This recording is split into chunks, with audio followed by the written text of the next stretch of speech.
all community members have the tools and knowledge they need to ensure Clare County is is a safe place to learn, live, and flourish. Some reminders for today. Our webinar will be recorded and shared on Facebook for future viewing. The content of this webinar will be approximately 30 minutes with a 15-minute question and answer at the end. All participants are muted, so please feel free if you have any questions to drop them in the chat box. How you can have your camera on or off, whatever you feel most comfortable with. Our presenter today is Betsy Ulicki, discussing and reporting child abuse in the state of Michigan. Betsy has been employed with the state of Michigan for over 10 years in child welfare. She enjoys spending time with her family and finding new places to travel and explore. I'm now going to turn it over to Betsy. Thank you, everybody. Thanks, Ariana. So welcome, everyone. Today, I'm going to talk about a topic that is very important to me, and I think to lots of people in our community and state and nationwide. And so we're going to talk about reporting child abuse in the state of Michigan, not only how to report, but kind of looking a little bit at what is and is not child abuse. I do want to put a disclaimer out there. Please do not put anyone's personal information or name anyone in a chat or comment regarding child abuse. If you have a specific case type question or frustration, please always feel free to reach out to me. But please, out of respect for everyone, do not put personal information about anybody in the chat. So with that said, thank you again for having me, and we will get started talking about this really important topic. So hopefully what you will learn here today, we can go ahead and go to the next slide, Ariana, I'm sorry. So again, I have to have Ariana moving the slides for me. So thank you everyone for your patience, and bless Ariana for helping me with that. My computer did not want to cooperate today. So again, I'm Betsy Ulicki. I am a services supervisor at Clare County MDHHS. And I have been there for a while, and I love what I do, and I love talking about this topic. I think it's so important, and it's great information for anyone to have, whether you're a mandated reporter or not. So hopefully when we're all done here today, you'll kind of know what mandated reporters are expected to do in the state of Michigan. You'll know a little bit about the child protection law and how that works. You'll be able to recognize child abuse, and again, looking at what is and is not child abuse in some situations, and kind of then you'll know the process of how to report if you have a concern and where that information goes. So when we look at the state law, so the child protection law, you can look it up online, you can look it up on michigan.gov. It requires the reporting of suspected child abuse and neglect by certain people, and they are called mandated reporters, and encourages the reporting of suspected child abuse and neglect by everyone. So again, you know, just because you're not a mandated reporter doesn't mean that if you have a concern about a child that you shouldn't report it, or that you should assume, you know, it's not your responsibility, or that someone else will. You know, it's really our job as a community member to look out for all children and to make sure that they're safe. And so if you have a concern and you're not a mandated reporter, it still needs to be reported, and you still need to know that you're doing the right thing to protect a child. So we have, you know, the legal definition of child abuse, which is harm or threatened harm to a child's health or welfare. And it occurs by non-accidental physical or mental injury, sexual abuse, sexual exploitation, or maltreatment. And it has to be, when we're looking at the law, a child under 18 years of age. And for Children's Protective Services to investigate, it needs to be by the child's parent, legal guardian, or other person who is responsible for the child's health or welfare. And I just also want to say too that in the state of Michigan, we have adult protective services. So if you're concerned about an adult or someone who's vulnerable that is over the age of 18, you still would report that information to the same place that I'm going to give you for child abuse and neglect. But what we're focusing on today is kind of what are the requirements around investigations of child abuse and neglect. But please, again, if you have a concern about an adult being abused or neglected, then you would report it the same way that you would for a child.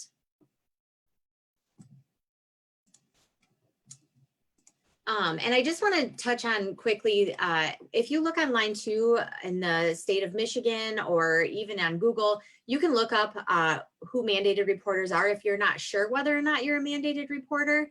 You know, people like teachers, hospital personnel, you know, a lot of people who would work around children would be required to report. But again, if you have a concern, it really doesn't matter if you're a mandated reporter or not.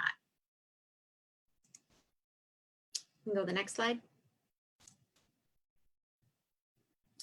And so there we are with some of the people who are mandated reporters.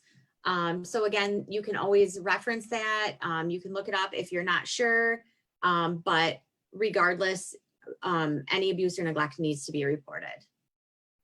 Next slide. So this is something that I think that a lot of people have questions about, that you don't need to have evidence of abuse or neglect. You have to have reasonable suspicion that child abuse or neglect has occurred. So, you know, coming from the standpoint of Children's Protective Services, we certainly don't expect, nor do we want you to kind of investigate a situation before you report it. There are times where, you know, if a child has a very obvious injury, so say, you know, a child that you regularly see all of a sudden has a black eye one day, it's perfectly reasonable to say, hey, you know, hey, bud, what happened to your eye? Or I see you have a black eye, because that is something you can clearly see. And then that child can give you an explanation. So just because a child has an injury in and of itself, it wouldn't mean that's an automatic call to CPS. If it is a reasonable explanation, or maybe they have a scratch on their arm or something, and you ask them about it, and their behaviors are normal and their explanation makes sense, that doesn't mean you automatically then still have to report child abuse. What we're really looking at is that, you know, this child has maybe some suspicious injuries, or their story doesn't make sense, or they don't want to tell you about it if you've asked. That would be when, you know, you kind of have some red flags, and that would be something you want to report. So again, just because you see something, you know, it is okay to ask questions, but then you want to stop and not investigate the situation. So we would ask that you not then interview a child, you know, if they say, well, I have a black eye because, you know, somebody in my home hit me, you know, that is enough information at that time to make a report. You don't need to then go on and ask for details of exactly what happened, because then we have concerns about children being coached or led to information. If you've ever worked with children or around children, you'll know they want to people please, right? They want to please adults. And so if you as an adult are assuming that a certain person in their household hurt them and say they did have a black eye, and you say, oh my gosh, what did your dad do to you? Or, oh my gosh, what did your mom do to you? They will probably give you an explanation without correcting you. And that can be very dangerous, because then we're assuming who a perpetrator of abuse or neglect might be, instead of waiting and making sure that we do a correct interview and getting all of that information the right way. When we do interviews with Children's Protective Services, we do have a specific way that we interview a child. So it's called a forensic interview. And so through that interview, we ask very open-ended questions, and we want to make sure that we get the story from the child, and that we're not putting information out to them that would lead them to, you know, give information to people please, or to, you know, something like that. So that's, I think, a really important factor. And so again, at the bottom of this, where it says, you know, when in doubt, report it out. Absolutely. If it doesn't make sense, or you're still like, you have that gut feeling, it's always okay to make that call, because we would rather protect a child, or, you know, have somebody do an investigation to make sure that they're safe, than say nothing and find out that maybe something has been going on for a long time and we didn't say anything. Next slide. So, you know, these are always concerns that people have. Some people feel like they don't want to interfere in someone else's family. But again, you might be the only person that has that key piece of information. And it's important that we make sure that these kids are safe. Something else, they'll know it was you who called. We get that a lot. A lot of people are very concerned. As a mandated reporter under the law, you are required to provide your information.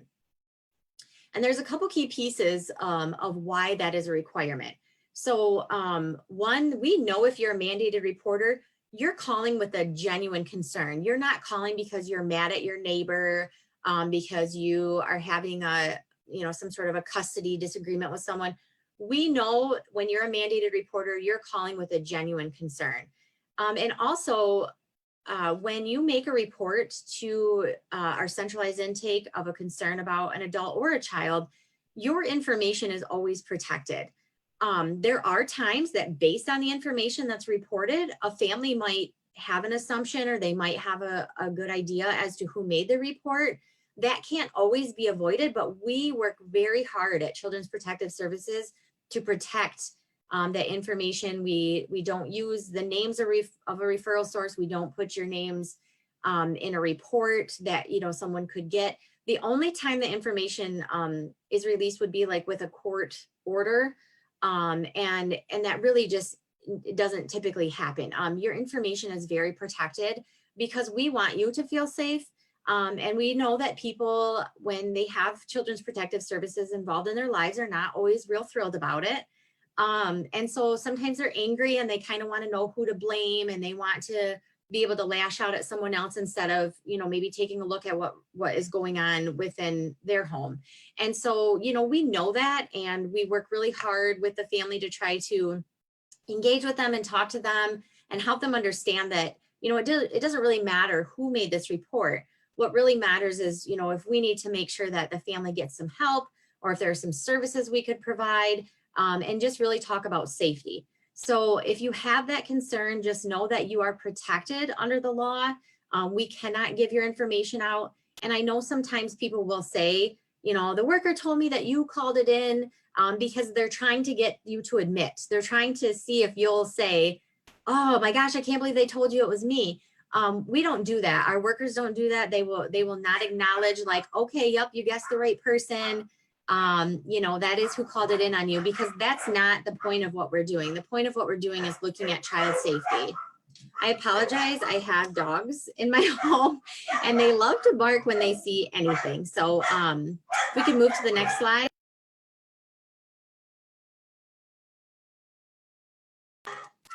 So I'm so sorry, everyone. Give me 1 second.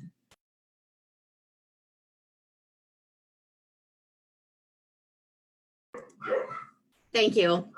Puppies are really fun. So if you have a concern, this is the number on your screen that you would always report to our centralized intake. Centralized intake was created as a way in the state of Michigan that there's just one place you have to call. It used to be years and years ago that you would call the individual county, or counties would have to figure out where are people at to send you somewhere else. And that's really hard for people. And if you're trying to make a phone call in between classes or in between seeing families, or just in general, and you're having to get bounced around all over, that can be frustrating. So this really was a great way to be able to have one spot that everyone can call. They did also create an online mandated reporting portal. It's a tongue twister. And so that is a place, as a mandated reporter, you can go online, you can put the information in, put your concern in, and have it all done. So you don't have to wait on the phone. You don't have to worry about being on hold or making the report off until later in the day when you have time. It's a very great way to get that information to our centralized intake right away. So again, that number is there. If you need it, please feel free, write that down, save it in your phone, put it on your refrigerator or in your classroom, wherever you're at, so that you can reference it whenever you need it. As much information as you can give us, the better. So sometimes you have a child maybe in a classroom, and again, I'm just referring to a teaching situation, but this could be for anyone. And so you have a concern about that child. And if you don't let us know that there's other kids in the home, we may not always find out their siblings until we're interviewing that child. And then all of a sudden we're like, oh my goodness, we have all these kids to make sure that we need to find out if they're safe. So all of that information, and again, when you are making that report as a mandated reporter or anyone, you are able to give all of that information, and it is protected.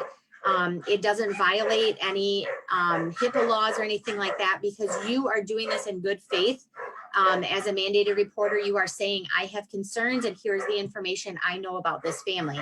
Because as Children's Protective Services, we want to make sure, again, safety is key. So we need whatever information we can get to evaluate what is or is not going on in the home and make sure that everybody is safe in the home. And if we need to provide services, we're doing that quickly. So again, you know, using anything, if a child says a direct statement, use their words. Don't try to change it or to put it into adult things or something like that.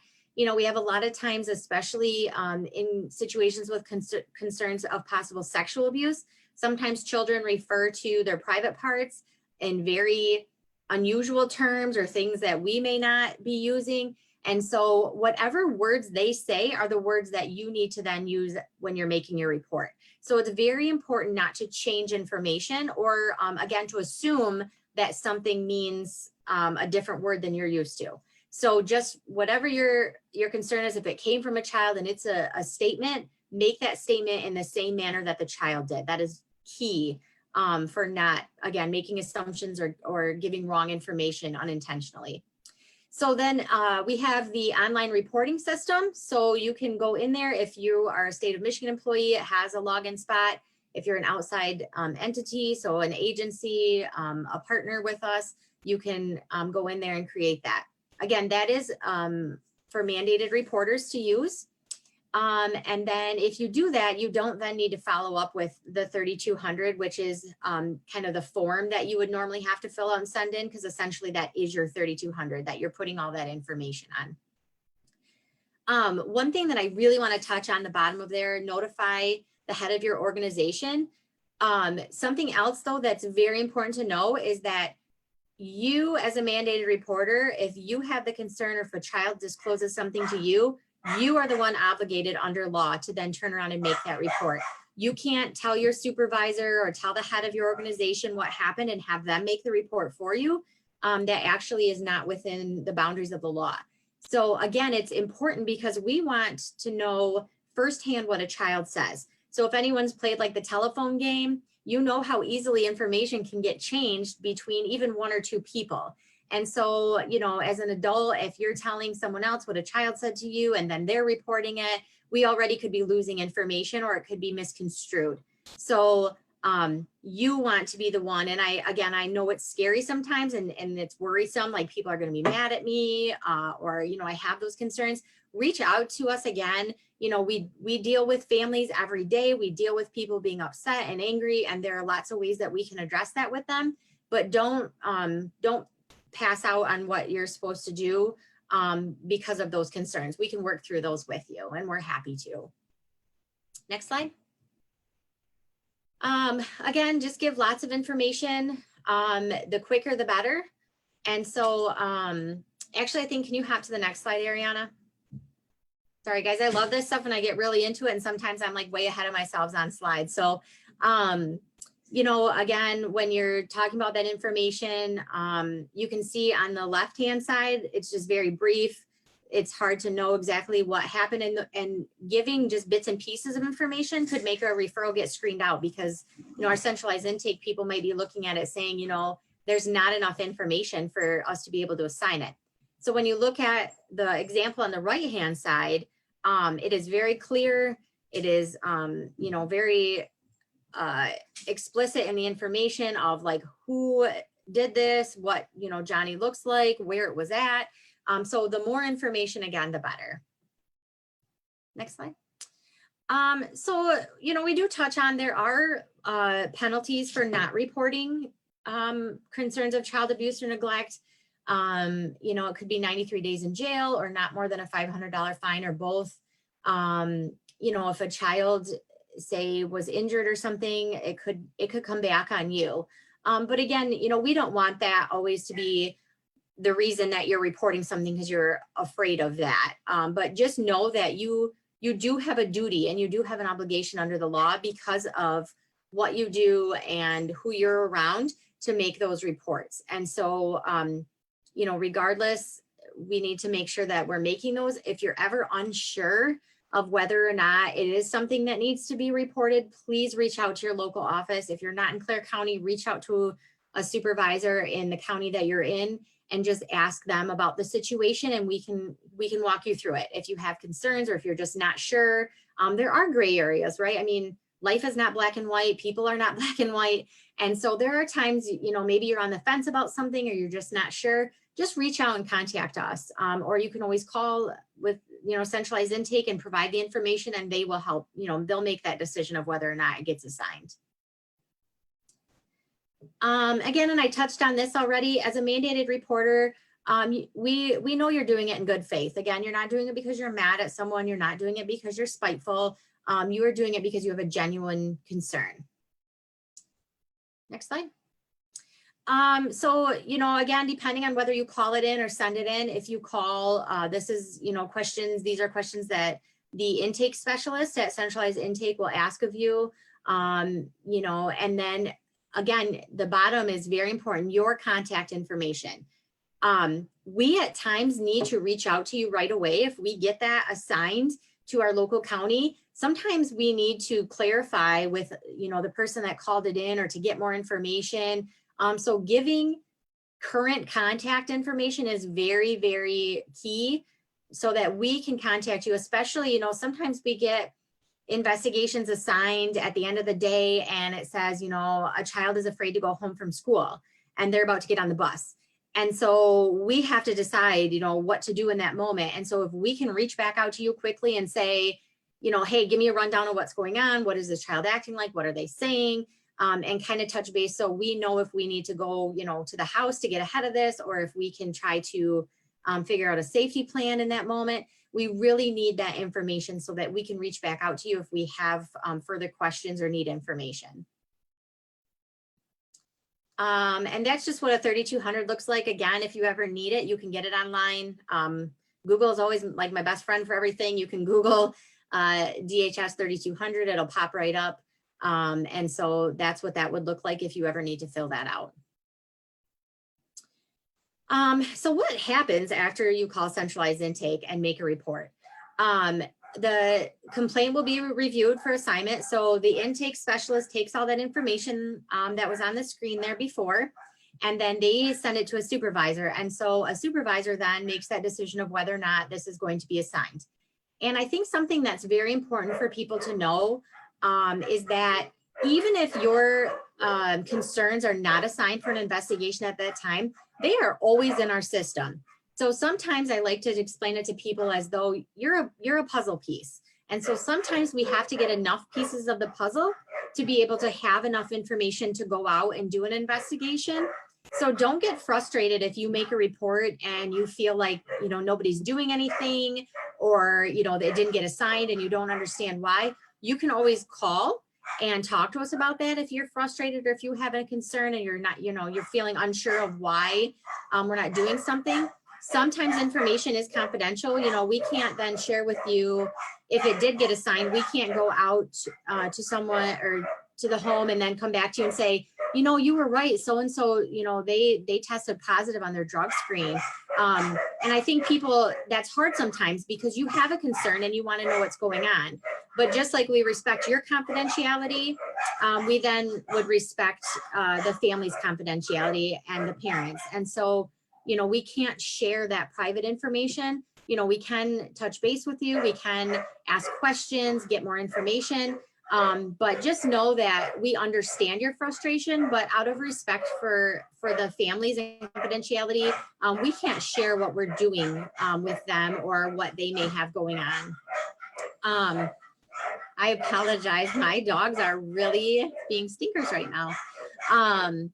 So if the report's not assigned, you will get a letter from centralized intake. And if it is investigated, you will get a letter. So regardless, one letter would come more quickly than the other. So you would get it saying, hey, at this time, this is not being investigated. It will have a log ID. So it won't have a family's name on it, again, because of confidentiality. We're not going to send out a family's name in a piece of mail, to anyone. And so if you get a letter with a log ID saying, this was not investigated, again, if you have questions, it'll say on that letter too, how you can follow up. And if it is investigated, then as a mandated reporter, you also will get a letter saying whether or not the case was substantiated or not. So when we say substantiated, that means that we did make a finding of abuse or neglect. And so there is not a requirement under the law that we have to make contact with you during the investigation. That used to be part of what we had to do. But what I think they found, is that like law enforcement say who, went out, dealt with the situation, made the report to us. We were kind of having to hound them to make contact with them. And they're going, hey, like I dealt with what I needed to deal with here. This is for CPS to deal with. So really just, looking at it case by case and trying to assess, whether or not we need to reach out to the mandated reporter. But if we do, just know that we value your information and we value the time that you're spending with us trying to help us understand what could be going on. And that if we don't, it's not because, we don't value what you have to say. It's just that we may have other information or we may have enough of what we need. Next slide. So we're going to talk about looking at types of child abuse and neglect. So we have physical abuse, sexual abuse, mental injury, neglect, and maltreatment, and then kind of an other category. So this is just a caveat. There are some photos that may be disturbing. Feel free if you need to step away or, turn this off for a minute and come back. We certainly understand, but just know that there are some pictures that will help me describe what I'm talking about that could be disturbing. So looking at physical abuse, again, physical abuse is a non-accidental injury. So if you have, a parent outside trying to help their child ride their bike and the kid, falls off their bike and scrapes their knee up, we wouldn't look at that as, well, a child has an injury and there was a parent there. That is a complete accident. And so a non-accidental injury, would be when a parent is disciplining. There's a hot topic about spanking or not spanking. And so you just have to know, if you are disciplining a child, in the process of that discipline, if you leave a mark or a bruise, that does fall under the category of physical abuse under the child protection law. And so, you could have a child, again, with bruises, with burns, broken bones, or any other unexplained injury or illness. So again, if a child has a mark or a bruise that you're concerned about and their explanation either doesn't make sense or they don't want to give one, that is a red flag and probably should be reported. And so, injuries can look very different on lots of different children. And this is just an example. You can see on this child's face that they were slapped. And so there's marks in between where the fingers would have hit their face. And so you can see those red lines on the child's face. You could have grab marks. So sometimes on children, when parents are frustrated, a lot of times kids who are like potty training age, it's tough and you want to help your child. And sometimes people are very frustrated that their child isn't catching on to potty training, or just in general, if their child is very fussy. And so you could see, so I'm trying to like put my arm up here. You can see grab marks. So you'd have what we call fingertip bruising, like on the backs of a child's arm, where an adult or someone has grabbed onto them and squeezed. And so if you see like little bruising like this, where a fingertip would be, that would be a concern. So normal bruises, if a child has bruises on their shins, typically that's good news for us, because those are very developmentally appropriate places to have bruises. That usually tells us that a child is active, that they're moving around, they're playing, they're doing things developmentally appropriate. But again, bruises like on the backs of the arms, on the ears, places that normally would not bruise easily, even on the bottom, there's a lot of cushion usually and tissue on the bottom area. And so if you are spanking a child hard enough that you're leaving marks or bruises on a bottom, that's excessive discipline under the law. So that would be a concern as well. So if you have a child who can't sit down because they, have a bruise or something, then that would be a concern. And that's what I was talking about. You can see the bruising resulting from grabbing the upper arm. So those would be like where someone's fingers would squeeze. So this is a picture of loop marks. So sometimes people will use belts or like electrical cords or something and like to spank or to hit. And those are obviously very concerning and we would want that reported. So female genital mutilation, it was probably a couple years ago. I know there was a case downstate in Michigan that was on the news. And so this is just something to be aware of, that it doesn't matter as far as a cultural or religious practice. This is completely against the law.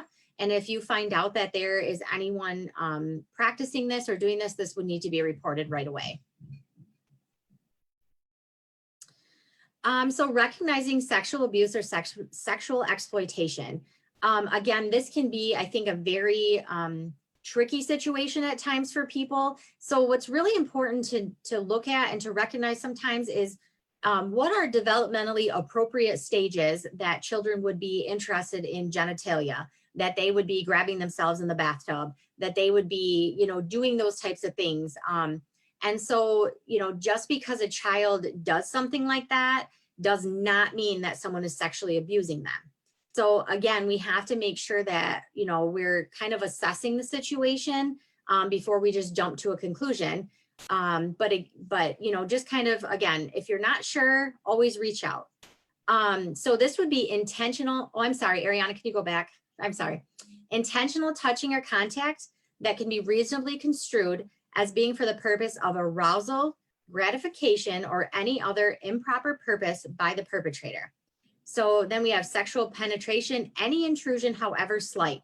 So, you know, sometimes we have people that will fondle children if, you know, and if any of their body parts goes into a child's body part, you know, in a sexual manner like that, that's penetration. It doesn't have to be full intercourse. And some people, you know, are always very unsure. But again, any adult having any type of sexual contact with a child should be reported.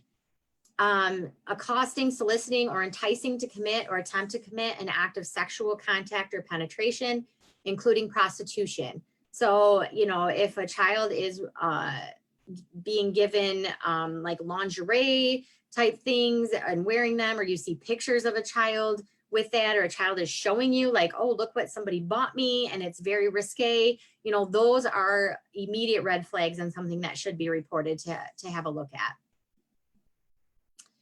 at. So again, there could be physical evidence, genital bruising, the presence of semen, but there are lots and lots of times where there is not physical evidence, and that doesn't mean that sexual abuse didn't happen.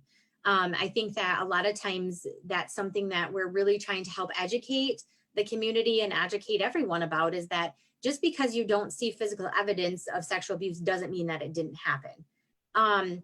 But also at the same time, you know, when we look at the next part where it says running away, just because a child ran away from home doesn't mean we should assume there's sexual abuse. But just know that there are kind of some key indicators that we need to at least be asking questions of that child, like making sure that they feel safe, or, you know, if they need help from someone. But, you know, have pregnancy or contracting a venereal disease in children 12 years or younger requires a report to CPS. So that is not something where you have to decide whether or not. If you have that information, it's an automatic report. If they're acting secretive or they're being more isolated, sometimes they're very overly sexualized. Again, we have to remember in the day and age we live in, though, social media, TV, streaming, everything, that kids are exposed to a lot more adult like topics and ideas than I think they ever have been. And so, you know, kind of really looking at where could this be coming from, instead of if you see, you know, a child doing a certain dance move that seems very inappropriate, we don't want to just assume that they are being sexually abused. But if, you know, if they are acting sexually out towards other kids in your classroom or things like that, you know, that is certainly something that should, again, raise those red flags. And if they self-report sexual abuse to you, obviously then you would want to make a report. Something that is important to know, again, that can be very scary. And if you're the person that child feels comfortable enough to tell that to, as much as you probably want to. You got to try to use a poker face and try to just be very calm, even if inside you're freaking out. Just try to be calm and try to just ask very minimal questions, and then let that child know that you have some people that you're going to get a hold of to help them, that will come talk to them some more.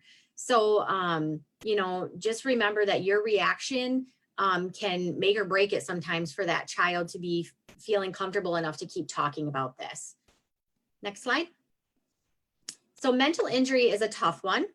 And it is something that we, from Child Protective Services standpoint, we have to have a mental health expert say that, yes, this is mental injury. So there are lots of different styles of parenting. And sometimes there are ways that people talk to their children that maybe I wouldn't talk to my child that way. But that doesn't necessarily mean that's mental injury. It might mean that there, is some parenting techniques that could be added or suggested. But that doesn't mean that child's being mentally injured. Mental injury is really like a pattern of, go ahead and kill yourself. I've had enough with you. Just saying those things that damage a child to the point that their self-esteem and their emotional and psychological well-being is really damaged. So again, these are just kind of some indicators to look for, and they're not all inclusive or exclusive. Again, the situation and the information that you have really matters. When we look towards the bottom of his attempted suicide, there are lots of times where that could happen with a child, and that doesn't mean that a parent's responsible for that.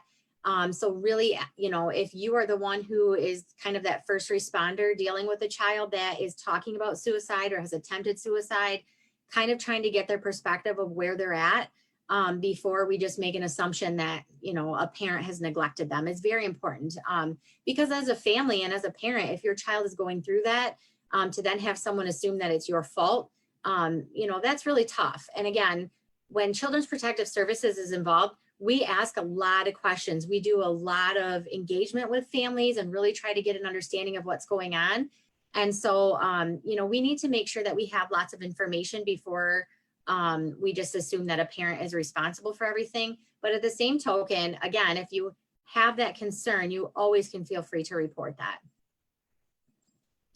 So looking at neglect, again, I think nationwide, statewide, and specifically Clare County, this is something that is really in the spotlight because we have such a high rate of poverty in our community. And I think that, it's really important to kind of take a self-evaluation at times and to really think about your own bias and, how you view people who might not have clean clothes every day or might not have running water right now, and really recognizing that that doesn't mean that parent is being neglectful or that they don't want to take care of their child.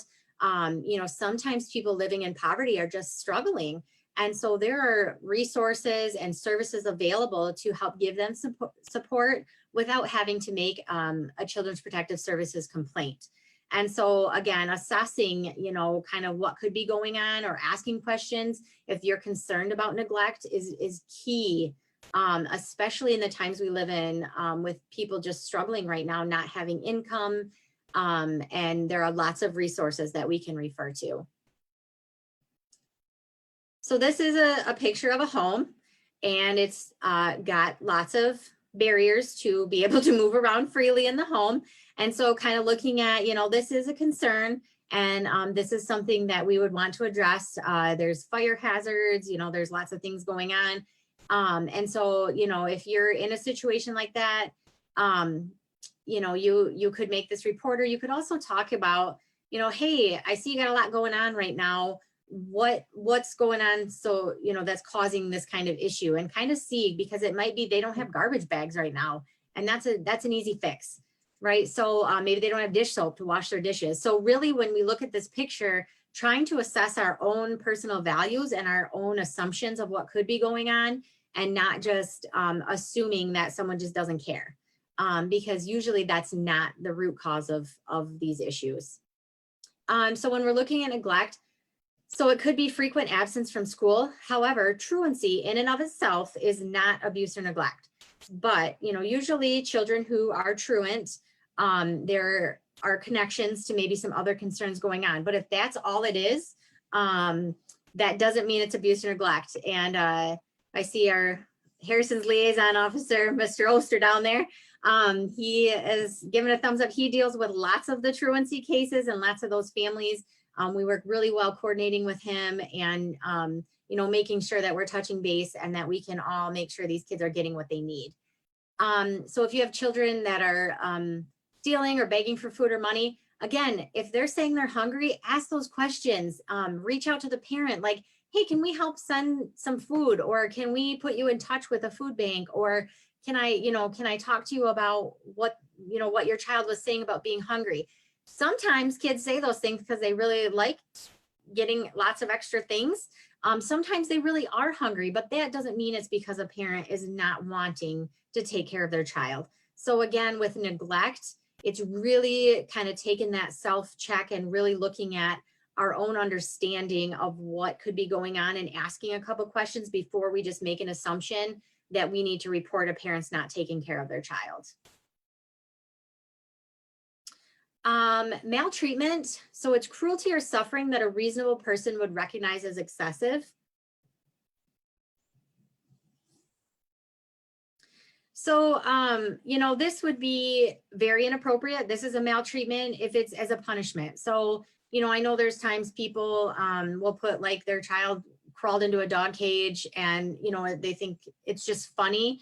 That's not the situation we're talking about. The situation we're talking about here would be where a parent is using it to punish them, to treat them like an animal. Like, if you're going to eat like that, then you're going to eat like the dog and you're going to eat out of the dog dish and you're going to be locked up in the dog cage if you're going to, pee your pants because that's what animals do and things like that. That's a maltreatment. That is inhumane. That's not something that is appropriate for a child at any age to have to do. And so anything like that, public shaming, parents just putting their child out there for other people to humiliate them would also be a concern and something that should be reported. Substance use concerns. This is also, again, really important to take a self-assessment, really make sure that we have information and we're not assuming things about people. But we can investigate when a parent or caregiver is using legal or illegal substances. If there's evidence that a newborn child was exposed to a legal or illegal substance. So even though marijuana now in the state of Michigan is legal for an adult, it is not legal for a baby. And so if you have a baby who is born positive as exposed to marijuana, then we are going to be involved in your life and we are going to come out and just make sure that you have what you need, make sure the baby's not having withdrawal from anything. And so, you have to understand the difference between you as an adult having the right to something, but then a child not having to be exposed to things. And so that's kind of where, that key piece is. If it is alleged that the parent's use or abuse of a legal or illegal substance affects their ability to safely care for a child. So, we have to look at, there are times where people are functioning alcoholics and they might go to work every day. They might make sure their children are in school every day, their kids are fed. And, so we have to really look at the situation and, if the children are being abused or neglected because of the parent's substance use. So if you have a parent though, on the opposite side of that, who is not able to wake up because they've crashed or they're high, or they've been up for days on end on drugs and then they're sleeping and children are out wandering around with no supervision. Those are the things that we would want to have reported. So human trafficking. This is another one, regardless of where you live right now, statewide or nationwide, human trafficking is everywhere. And it is sex trafficking, it is labor trafficking, it's children and adults. There are some really, really good webinars out there if you're looking for more information about human trafficking. But, really keeping an eye on if you have a child who is living with someone that they don't have a lot of information about, or that there are maybe lots of other kids there and that person's not a licensed foster parent or, you know, a situation like that that you're aware of. And that child maybe is not wanting to give a lot of information about their home or where they're staying, or they don't have their own pieces of identification that they're allowed to keep, things like that. Those are kind of those red flags that like something else could be going on, and maybe we need to ask some more questions or alert someone else. So again, if we have children with sexually transmitted diseases, symptoms of PTSD, if they're malnourished or always hungry, signs of physical or sexual abuse, physical restraint, confinement, or torture. And victims and perpetrators are often skilled at concealing their situations. So I know there's times people think, you know, if a child is being trafficked, why don't they just go to someone? Why don't they go to the school officer? Why don't they go to their teacher and say, I need help? Well, when you work with these types of cases, what you'll find out is often these children's families are being threatened, or their pets, or things like that. So, you know, these perpetrators have told these children that if you tell what's going on, I'm going to kill your brother, I'm going to kill your dog.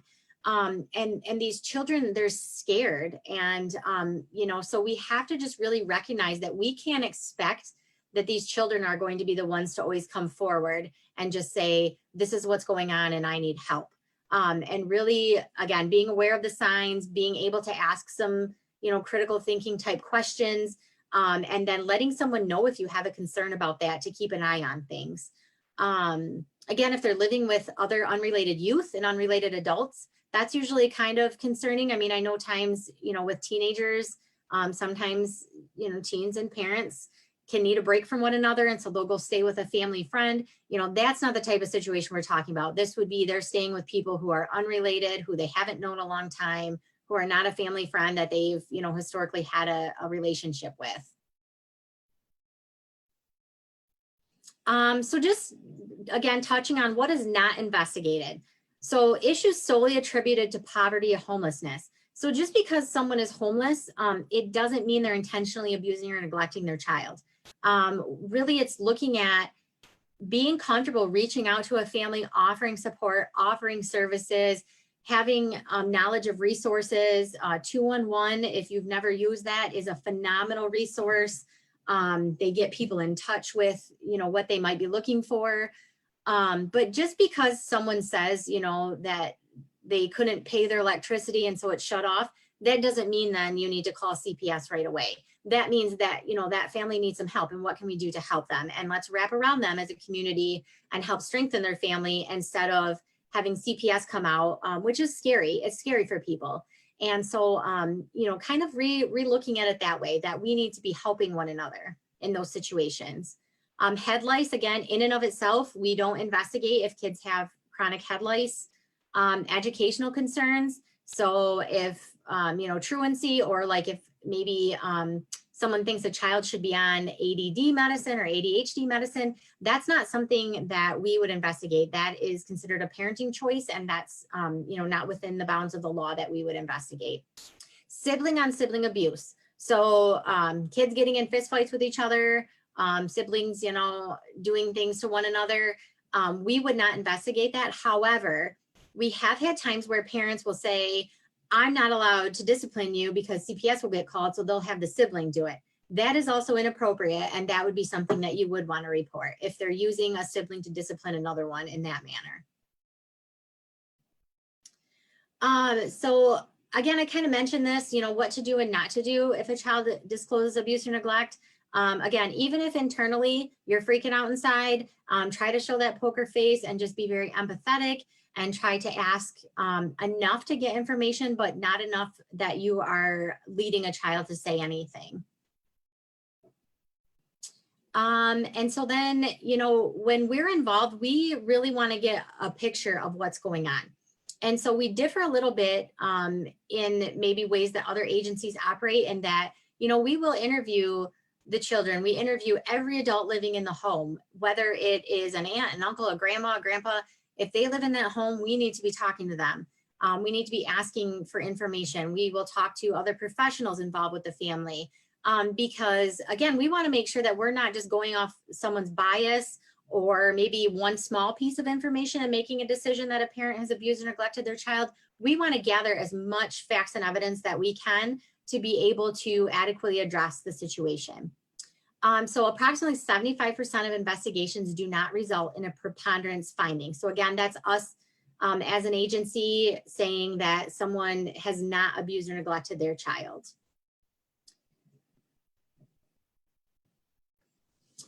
So these are just the categories, and I know, I'm sorry, like I said, I love this topic, and so I love to talk about it, and I don't want to go too far over my time, but just kind of know that this is internally how we operate with Children's Protective Services. So these are we have 5 different categories. The most serious category is the category 1, and that is where a petition is filed. And a petition can be that we're asking the court to court order some services for the parents, sometimes for parents and children. It could be we're asking, the court to kind of order them to cooperate with us so that we can get them to try to make some change. And then there are other times where we just can't maintain safety, even with services involved. And so we would then ask the court to remove the children. A key piece that I really try to put out there, and that I really try to ask for the community's help in understanding, there's a huge misconception that CPS can get an allegation that we can show up to your door and we can say, we're taking your kids away. And then we scoop your children up and away they go. We have to have a court order signed by a judge. So CPS does present concerns to a court, to a judge, in the form of a petition if we think a child is unsafe and we can't maintain safety. The judge has to sign that order or say, nope, I'm not going to remove this child. So if we are ever at a home to remove a child, again, we have to have a court order signed by a judge. Otherwise, we are kidnapping. And I don't want to be charged with kidnapping. None of my coworkers want to lose their jobs for kidnapping. And so we really have to try to get everyone to understand how that process works. Again, we do ask the court to take some action, but it is up to the judge at the end of the day what action will or will not be taken. And prevention, this is kind of the last piece. Prevention is key. Again, knowing resources in our area, reaching out to families, trying to give them some support. If you have a concern about a child, building that relationship with them so that if someone is hurting them or they are unsafe, that they feel comfortable talking to you and coming to you with that information. Prevention works. There's lots of research about it. And there's lots of different ways that we can all, again, as a community, kind of wrap around our children and help them feel safe. And this is just a little bit about Children's Trust Fund. And so every county in the state of Michigan has a Children's Trust Fund agency that receives grant money from them. And so, we all work together through the state of Michigan to try to do activities and provide services for families to help get that prevention piece into every community. So again, if you ever want more information than what I've thrown at you today, there's more resources available, michigan.gov/mandated reporter. Please feel free to reach out to me if you have a question. Like I said, there are gray areas in life and people are not black and white. And so sometimes, you could just be really unsure of what to do. So please feel free to reach out and know that we want to help you feel good about what you're doing. And we want to make sure that children are safe. And that's our bottom line. So actually, I don't know where the phone number on there is from, but I will give you my work phone number is 989-418-8502. And that is the correct email at the bottom of that slide. Awesome. Thank you, Betsy. I don't know how the number got mixed up. I don't know either, but that's okay. That information, and everyone, thank you for taking the time out of your schedule to be with us. Jason is going to pop up a survey on your screen. If you guys could take some time to fill that out. We are new to the hosting trauma webinar series, so we would love to hear your feedback.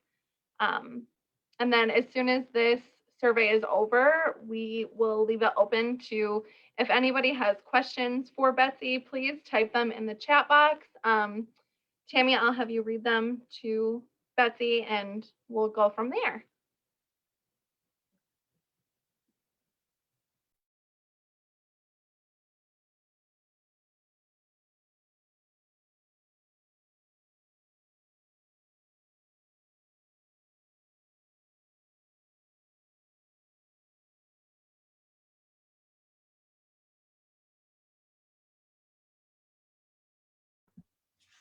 No questions so far, but somebody did mention that the online portal is very helpful when turning in. Sorry, my dog's talking.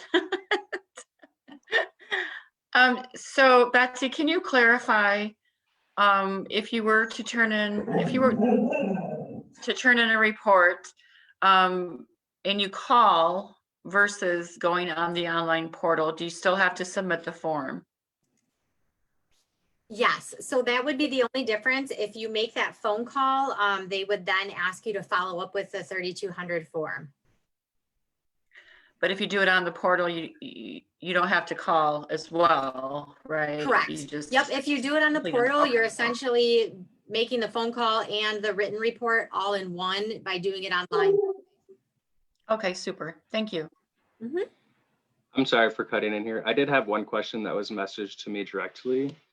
And it says, if it is required to come from the source when reported, what would you do if a third party brought up a situation to you, knowing you are a mandated reporter? Yeah, and so that's definitely going to happen. You would still then be required to report it. You would just make sure when you make that report that you would say, this is how I know this information. They'll centralized intake would ask you as well, how do you know this information? So you could just be honest in saying, this was told to me by another party. That does happen a lot. I think a lot of times people are very worried about calling or making a report. And so if they know you're a mandated reporter, they will reach out to you. So you would have a requirement still to report that.